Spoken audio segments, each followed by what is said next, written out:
చూశారు కదా friends, Arunachalam temple లోపల ఎంత క్రౌడ్ ఉందో. టెంపుల్ లోపల చాలా బాగుంటుందండి. 9 గోపురాలు కనిపిస్తాయి మనకి. రాజగోపురాలు 4, మధ్యలో గోపురాలు. లోపల లైన్ చూడండి ఎంత లైన్ ఉందో. చిత్రగుప్తుడు చూడడానికి ఈ లైన్ అనమాట. దాంతోపాటు ఆ ముందున జ్వాలా తోరణం వెలిగించే లైన్ ఉంటుంది, దాన్ని కూడా మనకు చూపిస్తారు. ఇదంతా లోపలండి. అప్పుడు టైం అప్రాక్సిమేట్లీగా నైట్ 8:30 to 9:30 అవుతుందండి.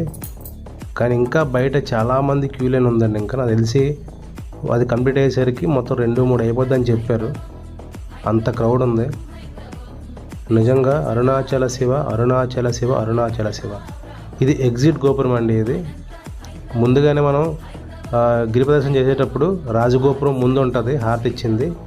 అది కంప్లీట్ అయిపోయిన తర్వాత మళ్ళీ అక్కడికే వస్తాం. దర్శనం అయిపోయిన తర్వాత ఇది ఎగ్జిట్ గోపురం అండి.